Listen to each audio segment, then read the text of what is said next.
बिस्मिल्लाहिर्रहमानिर्रहीम।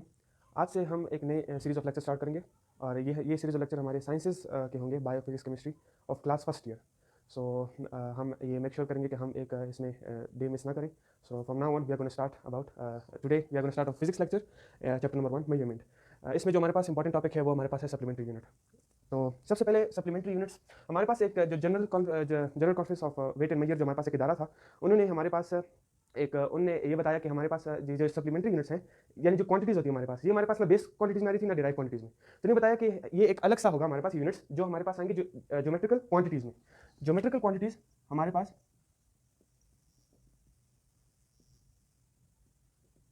Geometrical quantities ये हमारे पास जो है ना, तो इसकी जो यूनिट्स है ये तो हमारे पास ना बेस क्वांटिटीज़ में आ रही थी, बेस यूनिट्स में ना डिराइव यूनिट्स में। तो इसलिए ये एक अलग सा हमारे पास एक क्वांटिटी आ गई। इसके जो यूनिट्स होंगे उनको हम कहते हैं सप्लीमेंट्री यूनिट्स। यानी कि क्वांटिटी है तो इसके भी हमारे पास कोई यूनिट्स होंगे, तो इसके जो यूनिट्स है उसको हम कहते हैं सप्लीमेंट्री यूनिट्स। अब जनरल ज्योमेट्रिकल क्वांटिटीज में हम क्या पढ़ते हैं डेली? ज्योमेट्रिकल क्वांटिटीज में ये तो लॉजिक की बात है, इसमें हम एंगल्स पढ़ते हैं, ठीक है, एंगल्स के बारे में। तो एंगल्स यानी स्टीरेडियन, रेडियन, जो इसके यूनिट्स हैं आगे मैं आपको बताऊंगा। तो ज्योमेट्रिकल क्वांटिटीज हमारे पास बेसिकली 2 है, ठीक है। एक है हमारे पास सॉलिड एंगल और दूसरा है हमारे पास प्लेन एंगल। ओके, अब इसके भी हमारे पास कुछ यूनिट्स है, वो हमारे पास है रेडियन, सॉरी, जो सॉलिड एंगल है उसका हमारे पास है स्टीरेडियन, और जो प्लेन एंगल है उसका हमारे पास है रेडियन, ठीक है। यहाँ से डिफाइन करो, ओके। तो सबसे पहले ये प्लेन एंगल, सॉलिड एंगल। अब मैं सबसे पहले जब रेडियन को हम डिफाइन करेंगे, एक फ्लो से चलेंगे। रेडियन को डिफाइन करने में हम सबसे पहले प्लेन एंगल को जानना चाहिए कि प्लेन एंगल क्या चीज़ है हमारे पास। सो प्लेन एंगल हमारे पास बेसिकली एक 2D शेप होता है, 2D एंगल। अब आप कहेंगे कि 2D क्या होता है? तो 2D हमारे पास, फॉर एग्जांपल मैं आपको एक पेपर का एग्जांपल है, पेपर है हमारे पास। सो इसकी लेंथ और विड्थ तो होगी लेकिन इसकी थिकनेस नहीं होगी, इसके अंदर कोई एरिया नहीं होगा। प्लेन जैसा एक पेपर नहीं होता, तो उसकी हमारे पास कोई थिकनेस नहीं होती ना, उसकी एरिया होती है, तो वो हमारे पास एक 2D शेप है। अब मैं रेडियन को समझाने के लिए आपके सामने एक स्फीयर ड्रॉ करता हूँ, सॉरी सर्कल ड्रॉ करता हूँ। अब इस सर्कल के दरमियान हमारे पास कोई इसका सेंटर भी तो होगा ना।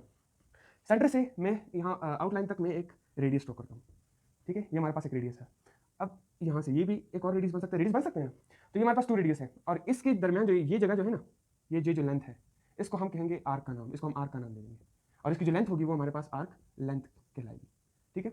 सो अब ये हमारे पास एक आर्क है। अब हमारे पास रेडियन क्या चीज़ है? रेडियन बेसिकली एंगल होता है, ठीक है। बेसिकली हमारे पास रेडियन एंगल है। तो ये हमारे पास 1 रेडियन हमारे पास कब आएगा? रेडियन हमारे पास कब आएगा? जब हमारे पास ये आर्क जो है, इसकी जो लेंथ है, यानी अब सिंपल सी बात है, अब मैं इसको अगर ज्यादा करूंगा तो हमारे पास एंगल ज्यादा बनेगा, कम करूंगा इसका एंगल कम बनेगा। अगर मैं इन दो रेडियस को एक ऐसे पॉइंट पे रखूं कि हमारे पास जो इसका ये जो लेंथ है, हमारे पास जो आर्क का लेंथ है, ये हमारे पास इस रेडियस के बराबर हो जाए, तो तब हमारे पास जो इसका एंगल बनेगा वो हमारे पास 1 रेडियन कहलाएगा। ये हमारे पास 1 रेडियन कहलाएगा। जब ये गौर से देखें आप, जब हमारे पास इस आर्क का जो लेंथ है, इन दोनों रेडियस को मैं एक ऐसे पॉइंट पे रखूं कि हमारे पास जो आर्क का जो लेंथ है ये हमारे पास इस रेडियस के बराबर हो जाए, तो वो हमारे पास उस टाइम जो एंगल बनेगा वो एंगल हमारे पास 1 रेडियन कहलाएगा। सर आपके कहने का मतलब ये है कि अगर फॉर एग्जांपल एक सर्कल है, उसका रेडियस है जी 10 सेंटीमीटर, जी। तो आपने ये आर्क का लेंथ भी 10 सेंटीमीटर लेना होगा। आपका मतलब ये है कि रेडियस 10 होगा तो मैं आर्क लेंथ को भी 10 जी सेंटीमीटर जी जी, तो यस फिर मेरे पास ये रेडियन बनेगा। जी जी, क्योंकि हमारे पास रेडियन तभी होगा जब हमारे पास इस जो आर्क का जो लेंथ है, आर्क की जो लंबाई है, वो जब हमारे पास रेडियस की लंबाई जितनी हो जाए, तो अगर ये 10 है, ये 10 है, तभी हमारे पास 1 रेडियन होगा। अच्छा, मतलब इस सूरत में r is equal to s। Yes, r is equal to s। इस सूरत में हमारे पास r is equal to s होगा, यानी ये जो रेडियस है ये s के इक्वल होना चाहिए, तब हमारे पास इसका जो एंगल बनेगा वो हमारे पास 1 रेडियन होगा, ठीक है। तो अब ये मैंने आपको अब रेडियन की डेफिनेशन लिख देते हैं यहाँ पे। वही जो अभी मैंने आपको बताया वही हमारे पास डेफिनेशन है, आप अपने वर्ड्स में भी लिख सकते हैं, बुक से भी याद कर सकते हैं, इजी चीज़ है। तो मैं आपको दोबारा बता देता हूँ कि 1 radian is the plane angle, ये प्लेन एंगल की बात हो रही है, plane angle at the centre of the circle, subtended at the centre of the circle by an arc, ठीक है, equal to the length of an arc, ठीक है। 1 रेडियन जो है ये हमारे पास प्लेन एंगल बन जाता है जब at the centre of the circle, या सर्कल ऑफ द सर्कल पे of the circle by an arc equal to length, sorry हाँ, by an, yes, by an arc equal to the radius, यहाँ पे radius, sorry, जब radius के इक्वल। Definition में हम ये चीज ऐड करते हैं कि नीचे ये लिख के डेफिनेशन लिख के इसके साथ लिखें कि r is equal to s। लिख सकते हैं, आप लिख सकते हैं ना, क्यों नहीं लिख सकते? क्योंकि मतलब तो वही है आपका कि हमारे पास जब रेडियस इसके इक्वल हो जाएगा तो 1 रेडियन आएगा, मतलब वही है। अब ये हमारे पास होगी प्लेन एंगल की डेफिनेशन। अब हम नीचे आते हैं कि आप रेडियन को फाइंड कैसे करेंगे। तो रेडियन को फाइंड करने के लिए एक स्पेसिफिक फार्मूला है, वो ये है कि यानी आप इससे ही आप फार्मूला बना लो कि arc length divide by radius of circle, ठीक है। Arc length divide by radius of circle हमारे पास आपका रेडियन आ जाएगा। तो इन कंक्लूजन मैं आपको ये बता दूंगा कि आप इन कंक्लूजन लिख सकते हैं कि देयर आर टू पाई। अच्छा, मैं आपको ये भी एक सवाल आ सकता है, या आप लिख भी सकते हो इसमें, कि हमारे पास जो 1 रेडियन होता है वो कितने डिग्रीज के इक्वल होता है, तो वो हमारे पास 57.3 डिग्रीज के इक्वल होता है। अब आपको कि ये आपके पास कैसे आया, तो ये हमारे पास यानी 1 रेवोल्यूशन में जो हमारे पास जो डिग्रीज होती है वो हमारे पास होती है 360 डिग्रीज, ठीक है। और इक्वल टू ये हमारे पास 1 पाई, ठीक है, और ये दूसरा तो हमारे पास 2 पाई के इक्वल हो जाता है, 2 पाई रेडियंस के। तो ये हमारे पास 2 पाई रेडियन आ गया, ठीक है। सॉरी, ये दोबारा लिख देता हूँ इसको, 2 pi radian is equal to 360 degree. तो अब अगर मैं इस 2 रेडियन को 2 पाई को नीचे ला दूँ तो हमारे पास इधर 1 रेडियन बच जाएगा, is equal to 360 divide by 2 multiply by pi की जो वैल्यू होती है हमारे पास होती है 3.14, ठीक है। तो हमारे पास 3.14, ओके। तो हमारे पास इससे जो आंसर आएगा वो आएगा हमारे पास 57.3 डिग्रीज, ठीक है। सो ये भी आपके पास आ सकता है कि हमारे पास, आपने ये भी लिखना है कि आपको ये आ सकता है कि डिफाइन आप बताएं कि हमारे पास 1 रेडियन 57.3 डिग्री कैसे है। तो आपने फिर इस तरह करना है कि 2 पाई रेडियन हमारे पास जो स्फीयर होता है, सर्कल जो होता है, सॉरी, वो हमारे पास 2 पाई रेडियन के इक्वल होता है, और जो 1 रेवोल्यूशन इन डिग्रीज है वो हमारे पास 360 होता है। तो 2 pi is equal to 360, 1 radian, 2 pi को नीचे ले गया तो उधर 1 रेडियन रह गया, 360 बाय 2 मल्टीप्लाई से हमारे पास है 57.3 डिग्री आ गया। तो ये आपने इस तरह फाइंड करना है। तो हम इधर ये कहने के a plane angle consist of, यानी there are 2 pi radians in the centre of the circle, ठीक है। ये आपने एंड का विजन कर देनी है। तो ये था हमारे पास रेडियन का टॉपिक। अब स्टीरियन की तरफ आते हैं। तो सर इससे क्वेश्चंस किस किस्म के आ सकते हैं?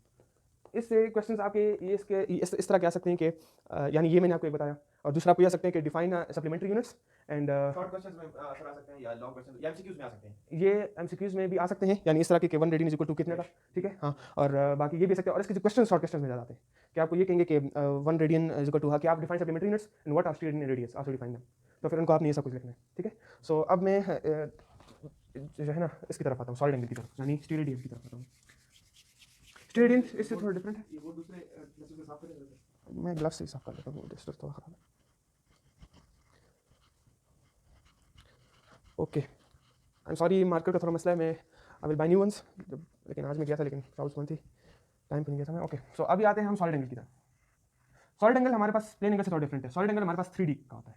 सॉलिड एंगल हमारे पास 3D होता है। अब आप कहेंगे 3D क्या चीज़ है, तो 3D जिस तरह मैंने आपको पेपर का बताया था 2D का, अब ये थोड़ा डिफरेंट है। 3D जो शेप होता है हमारे पास, एक ऐसा स्फीयर होता है, एक ऐसा शेप होता है जो हमारे पास सर्कल नहीं होता। इसका मैंने बताया था सर्कल है। अब जो 3D होगा वो हमारे पास एक स्फीयर की शक्ल में होगा, यानी कोई भी शक्ल हो सकता है, लेकिन इधर हम स्फीयर का डिस्कस करेंगे। 3D वो शेप होता है जिसके अंदर थिकनेस होती है, जिसके अंदर कोई एरिया होती है, ठीक है। यानी मैं आपको एक बॉल सा दे दूँ, ठीक है, एक बॉल है तो उसके अंदर हमारे पास एरिया भी होती है, ठीक है, वो प्लेन नहीं होता, तो वो हमारे पास एक 3D शेप है। सो अभी ये मैंने आपको स्फीयर का एग्जांपल दिया, ठीक है। अब सॉलिड एंगल से मुराद स्टीरेडियन। तो अभी स्टीरेडियन को डिफाइन करने के लिए मैं आपको उसी तरह शेप से समझाऊंगा। ये हमारे पास एक स्फीयर है, ठीक है, इसका भी ये रेडियस और इसका भी। अब यहाँ पे हमारे पास, वहाँ पे तो हमारे पास आर्क बन गया था ना, अब यहाँ पे हमारे पास एक शेप है ना, जैसे कि मैंने आपको बताया ये बॉल है, इसको अपने सर्कल की तरह नहीं लेना, ये हमारे पास एक बॉल है, शेप है, क्या नाम है, स्फीयर है, ठीक है। तो स्फीयर और सर्कल में फर्क है। तो यहाँ पे हमारे पास इसका कुछ एरिया भी होगा। सर स्फीयर और सर्कल में क्या फर्क है? स्फीयर और सर्कल मैंने अभी आपको बताया कि हमारे पास सर्कल, हाँ, सर्कल जो होता है वो हमारे पास प्लेन होता है, सीधा प्लेट की तरह, उसके अंदर हमारे पास एरिया नहीं होता।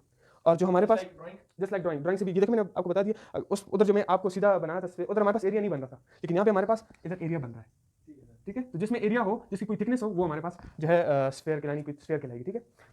ओके, 3D शेप कहलाएगी। तो अब स्टीरेडियन को मैं डिफाइन करूँ, क्योंकि सॉलिड एंगल की जो यूनिट है वो हमारे पास क्या नाम है, स्टीरेडियन है।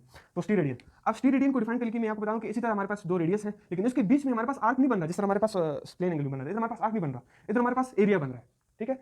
तो अब स्टीरेडियन को हम कैसे डिफाइन करेंगे? स्टीरेडियन को ऐसे डिफाइन करेंगे कि जब हमारे पास इसका जो एरिया है, इस जो शेप का जो एरिया, यानी कॉर्नेटो शेप का जो सबसे टेस्टी होता है लास्ट में, तो इसका जो एरिया है, जब हमारे पास ये रेडियस तो होगा, तो जब हमारे पास इन 2 रेडियस के इसका एरिया जब हमारे पास रेडियस के स्क्वायर के इक्वल हो जाएगा, तो फिर इसके बीच में जो एंगल कहलाएगा वो हमारे पास 1 स्टीरेडियन कहलाएगा।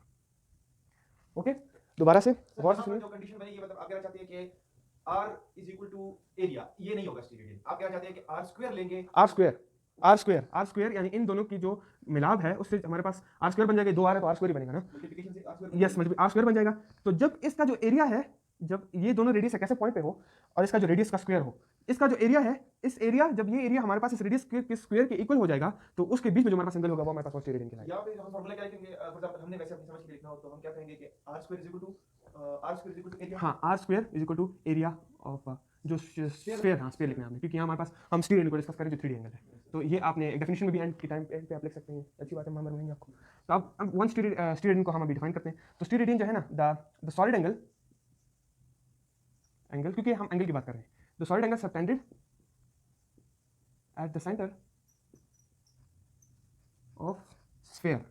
इस चीज़ का आपने ख्याल रखना है, इसमें बहुत बच्चे कंफ्यूज कर जाते हैं क्योंकि वो सर्कल या स्फेयर है, सिमिलर नेम से इस वजह से थोड़ा वो कर देते हैं। The solid angle subtend at the centre of the sphere by an area equal to the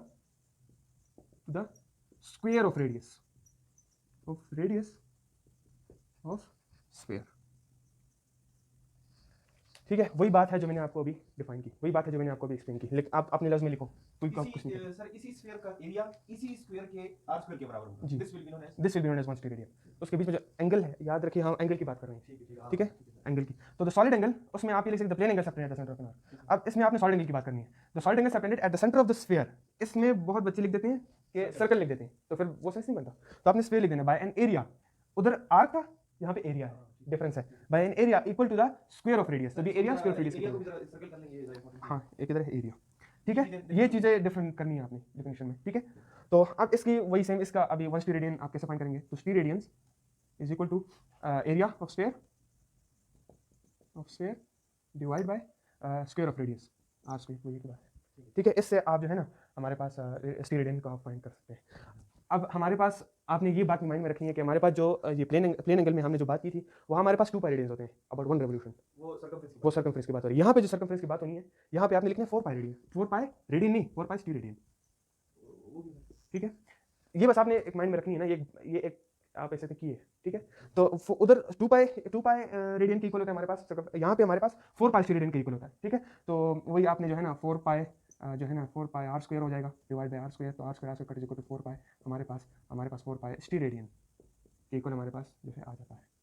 4 पाई स्टी रेडियन हमारे पास ये आपने लिख देना है, ठीक है, उधर, ठीक है। सो ये था हमारे पास क्या नाम है, सॉलिड एंगल का, 3D एंगल का, यानी स्फीयर, और इसका जो यूनिट है स्टी रेडियन को, आपने बस रेडियन और स्टी रेडियन को ही पेपर में टेस्ट में आपने डिफाइन करना है इसी तरह, ठीक है। So this was the lecture of supplementary units.